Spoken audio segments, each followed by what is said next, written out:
Mark సువార్త 11వ అధ్యాయము. పురప్రవేశము.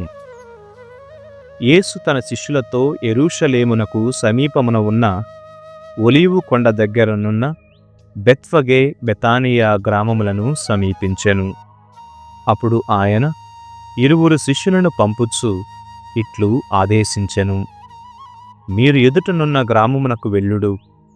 వెంటనే మీరు అచట కట్టివేయబడి ఉన్న గాడిద పిల్లను చూచెదరు. దానిపై ఇంతవరకు ఎవరునూ ఎక్కలేదు. దానిని విప్పి తోలుకొని రండు. ఇదేమి అని ఎవడేని ప్రశ్నించినచో, ప్రభువునకు అది అవసరము, త్వరలో తిరిగి పంపగలడు అని చెప్పుడు. వారు వెళ్ళి వీధి ప్రక్కన గుమ్మమునకు కట్టివేయబడి ఉన్న గాడిద పిల్లను చూచిరి. వారు దానిని విప్పుచుండగా అచట నిలిచియున్న వారిలో కొందరు ఇదేమి పని అని అడిగిరి. అందుకు వారిద్దరూ యేసు ఆదేశమును వారికి తెలిపిరి. అది వినిన వారు అందుకు అంగీకరించిరి. వారు గాడిద పిల్లను యేసు వద్దకు తోలుకొని వచ్చి దానిపై తమ వస్త్రములను పరచిరి. ఆయన దానిపై కూర్చుండెను. మార్గమున చాలామంది తమ వస్త్రములను పరచిరి. కొందరు పొలములోని చెట్ల రెమ్మలను తెచ్చి ఆ త్రోవన పరచిరి. ఆయన ముందు వెనుక నడుచు జనసమూహములు, హోసాన్నా, ప్రభువు పేరిట వచ్చువాడు స్తుతింపబడునుగాక, వచ్చుచున్న మన తండ్రి అయిన దావీదు రాజ్యము స్తుతింపబడునుగాక, మహోన్నతునకు హోసాన్నా అని విజయధ్వానములు చేసిరి. యేసు అట్లు పయనించి యెరూషలేము దేవాలయమున ప్రవేశించి పరిసరములను చూచెను. సాయం సమయమగుటచే 12 శిష్యులతో బెతానియా గ్రామమునకు బయలుదేరెను. అంజూరము, యేసు శాపము. ఆ మరునాడు వారు బెతానియా గ్రామము నుండి వచ్చుచుండ యేసు ఆకలిగొనెను. అప్పుడు ఆయన దూరమున పచ్చని ఆకులతో నిండిన అత్తి చెట్టును చూచి పండు దొరుకునేమో అని దాని యొద్దకు వచ్చెను. అది ఫలించు ఋతువు కానందున అందు ఆకులే కాని పండ్లు లేవాయెను. అప్పుడు ఆయన ఈ చెట్టు ఎన్నడును ఫలింపకుండునుగాక అని శపించెను. ఆ శాపవచనములు శిష్యులు వినిరి. దేవాలయము, ప్రార్థనాలయము. అంతట వారు యెరూషలేమునకు వచ్చిరి. అప్పుడు యేసు దేవాలయమున ప్రవేశించి అచట క్రయ విక్రయములు చేయు వారందరినీ వెడలగొట్టెను. రూకలు మార్చువారి బల్లలను, పావురములను అమ్మువారి పీటలను పడద్రోసెను. దేవాలయపు ఆవరణము నుండి ఎవరిని దేనిని తీసుకొని పోనీయలేదు. నా ఆలయము అన్ని జాతులకు ప్రార్థనాలయము అనబడును అని వ్రాయబడి ఉండలేదా? మీరు అట్టి దానిని దొంగల గుహగా మార్చితిరి అని యేసు వారిని ప్రశ్నించెను. ఈ మాటలు వినిన ప్రధానార్చకులు, ధర్మశాస్త్ర బోధకులు ఆయనను ఎట్లైనను చంపవలయును అని ఆలోచన చేయుచుండిరి. కాని జనులందరూ ఆయన బోధలకు ఆశ్చర్యచకితులగుటచే ఆయనకు భయపడిరి. సాయం సమయమున ఆయన శిష్యులతో కూడా ఆ పట్టణమును వీడిపోయెను. అంజూరము, గుణపాఠము. మరునాడు ప్రాతకాలమున వారు ఆ మార్గమున పోవుచుండగా ఆ అంజూరపు చెట్టు సమూలముగా ఎండిపోయి ఉండుటను చూచిరి. అప్పుడు పేతురు, బోధకుడా, ఇదిగో నీవు శపించిన అంజూరపు చెట్టు పూర్తిగా ఎండిపోయినది అనెను. అందుకు యేసు, మీరు దేవుని యందు విశ్వాసము ఉంచుడు. ఎవరైనను ఈ పర్వతముతో నీవు లేచి సముద్రమున పడుమని చెప్పి తన హృదయములో సందేహింపక తాను చెప్పినది జరుగునని విశ్వసించిన ఎడల అతను చెప్పినట్లుగానే జరుగునని మీతో నిశ్చయముగా చెప్పుచున్నాను. కనుక మీరు ప్రార్థింపుడు. ప్రార్థనలో మీరు దేనిని అడిగినను దానిని మీరు తప్పక పొందుదురు అని విశ్వసింపుడు. నీవు ప్రార్థించున్నప్పుడు నీ సోదరునిపై నీకు ఏమైనా మనస్పర్ధ ఉన్నచో వానిని క్షమింపుము. అప్పుడు పరలోకమందున్న మీ తండ్రియు మీ తప్పిదములను క్షమించును. కాని నీవు నీ సోదరుని క్షమింపని ఎడల పరలోకమందున్న మీ తండ్రియు మీ తప్పిదములను క్షమింపడు అనెను. క్రీస్తు అధికారము. అటు తరువాత వారు యెరూషలేమునకు తిరిగి వచ్చిరి. యేసు దేవాలయములో తిరుగుచుండ ప్రధానార్చకులు, ధర్మశాస్త్ర బోధకులు, పెద్దలు ఆయన యొద్దకు వచ్చి, ఏ అధికారముతో నీవు ఈ కార్యములు చేయుచున్నావు? వీటిని చేయుటకు ఈ అధికారము ఇచ్చినది ఎవరు అని ఆయనను ప్రశ్నించిరి. అందుకు యేసు, నేను కూడా మిమ్ము ఒక మాట అడిగెదను, దానికి సమాధానము ఇచ్చిన ఎడల నేను ఏ అధికారముతో ఈ పనులు చేయుచున్నానో మీకు తెలిపెదను. యోహాను బప్తిస్మము ఎచట నుండి వచ్చినది? పరలోకము నుండియా లేక మానవుని నుండియా? నాకు సమాధానమిండు అనెను.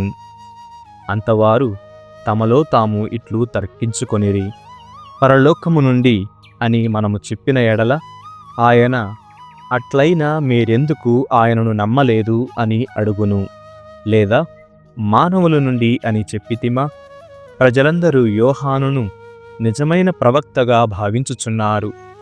వారి వలన మనకు ఏమి ముప్పు కలుగునో అని భయపడిరి. మాకు తెలియదు అని ఆయనతో చెప్పిరి.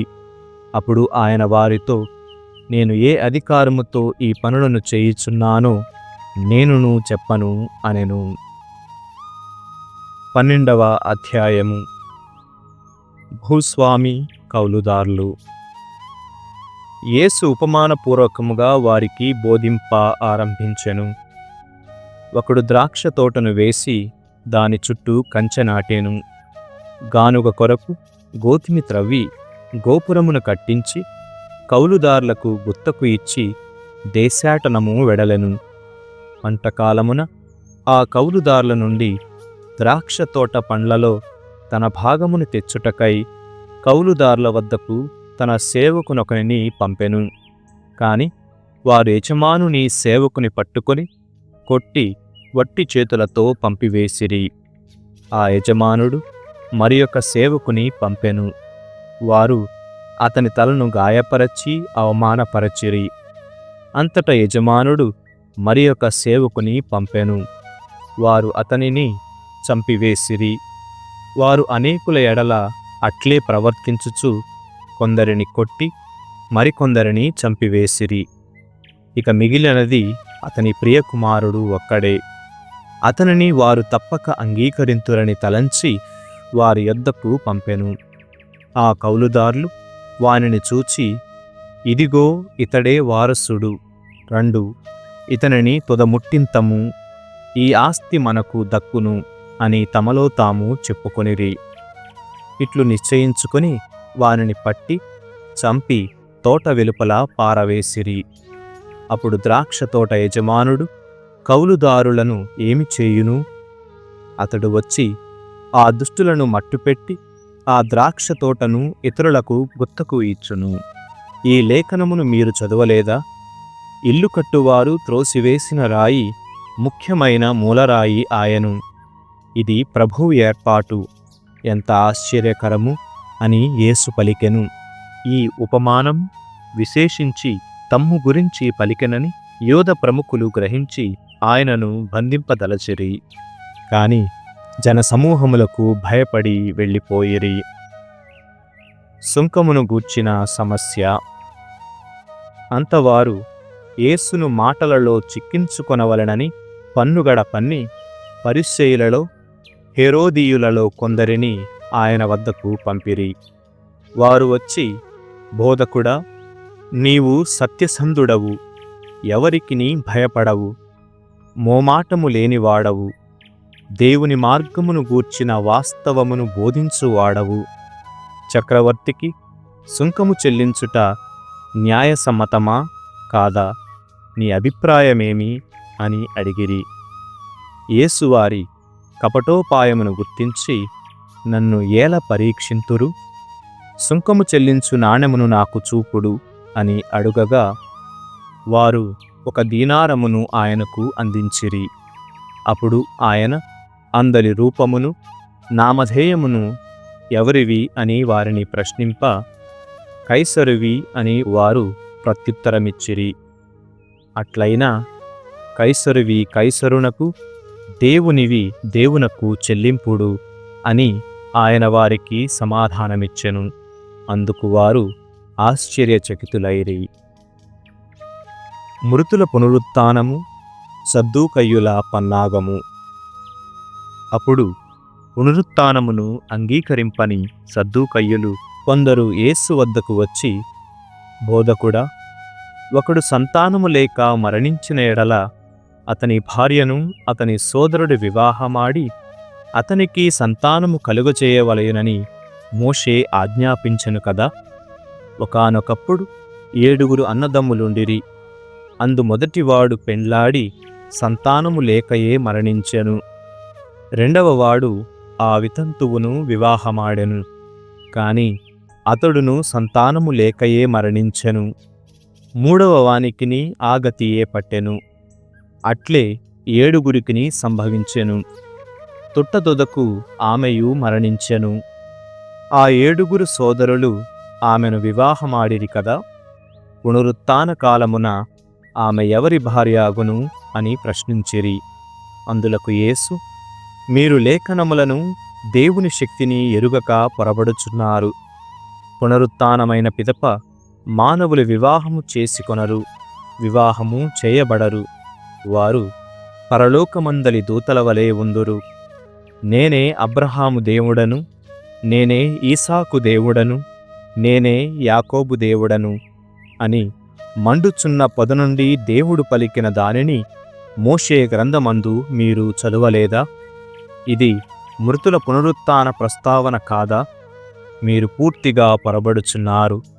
ఆయన సజీవులకే దేవుడు, కాని మృతులకు కాదు అని ప్రత్యుత్తరమిచ్చెను. ప్రముఖ శాసనము. ధర్మశాస్త్ర బోధకులలో ఒకడు వచ్చి వారు తర్కించుట చూచి యేసు చక్కగా సమాధానం ఇచ్చునని గ్రహించి, ఆజ్ఞలన్నిటిలో ప్రధానమైనది ఏది అని ప్రశ్నించెను. అందుకు యేసు, ఇశ్రాయేలీయులారా వినుడు. మన దేవుడైన ప్రభువు ఏకైక ప్రభువు.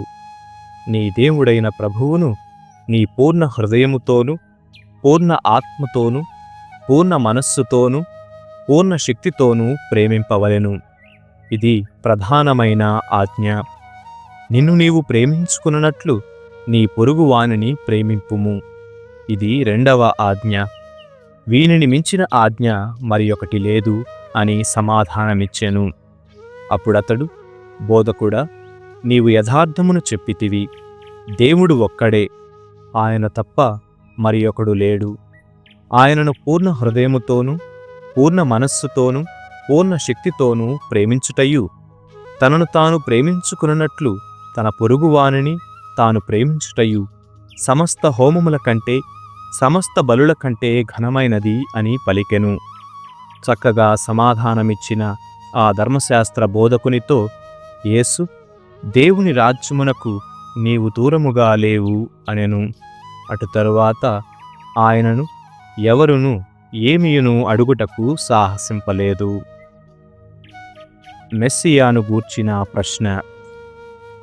యేసు దేవాలయములో బోధించుచు, క్రీస్తు దావీదు కుమారుడని ధర్మశాస్త్ర బోధకులు ఎట్లు చెప్పుచున్నారు? దావీదే పవిత్రాత్మ ప్రేరణతో ఇట్లు వచించెను, నీ శత్రువులను నీ పాదముల క్రింద ఉంచు వరకు నీవు నా కుడి ప్రక్కన కూర్చుండుము అని ప్రభువు నా ప్రభువుతో పలికెను. ఆయనను తన ప్రభువు అని సంబోధించిన దావీదునకు ఆయన కుమారుడు ఎట్లగును అని ప్రశ్నించెను. జనసమూహములు ఆయన బోధనలను సంతోషముతో ఆలకించుచుండిరి. ధర్మశాస్త్ర బోధకులను గూర్చి హెచ్చరిక. యేసు ఇట్లు ఉపదేశించుచు, మీరు ధర్మశాస్త్ర బోధకుల విషయమై కడు జాగరూకులై మెలగుడు. వారు నిలువటంగీలను ధరించి తిరుగటను, అంగడి వీధులలో వందనములు అందుకొనుటకు కోరుకొందురు. ప్రార్థనా మందిరములందు ప్రధానాసనములను, విందులయందు అగ్రస్థానములను కాంక్షింతురు. వారు దీర్ఘ జపములను చేయునట్లు నటించుచు వితంతువుల ఇండ్లను దోచుకొనుచున్నారు. వారు కఠినతరమగు శిక్షకు గురి కాగలరు అనెను. విధవరాలి కానుక. పిమ్మట యేసు కానుకల పెట్టె యొద్ద కూర్చుండి అందు ప్రజల కానుకలు వేయు రీతిని పరీక్షించుచుండెను. ధనికులు అనేకులు అందులో ఎక్కువ డబ్బు వేయిచుండిరి. అప్పుడు ఒక పేద విధవరాలు వచ్చి 2 రాగి నాణెములను మాత్రమే వేసెను.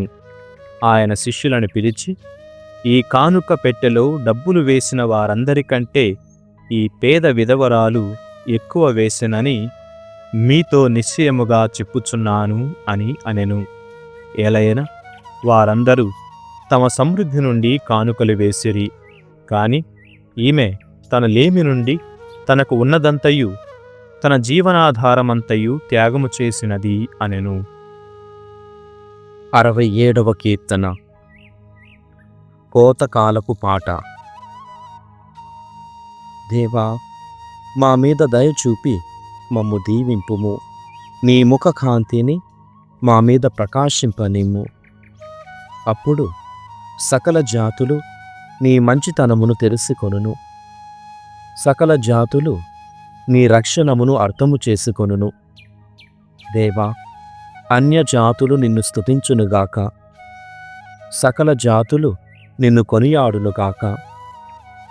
అన్యజాతులు ఆనందనాదముతో కీర్తనలు పాడునుగాక. నీవు జాతులకు న్యాయముతో తీర్పు తీర్తువు. భూమి మీది జాతులనెల్లా నడిపించునది నీవే. దేవా, అన్యజాతులు నిన్ను స్తుతించునుగాక. సకల జాతులు నిన్ను కొనియాడునుగాక. పొలము పంట పండినది. దేవుడు మన దేవుడు మనలను దీవించెను. దేవుడు మనలను ఆశీర్వదించెను. నేల 4 చెరగుల వరకును గల జనులెల్లరూ అతనిని గౌరవింతురుగాక.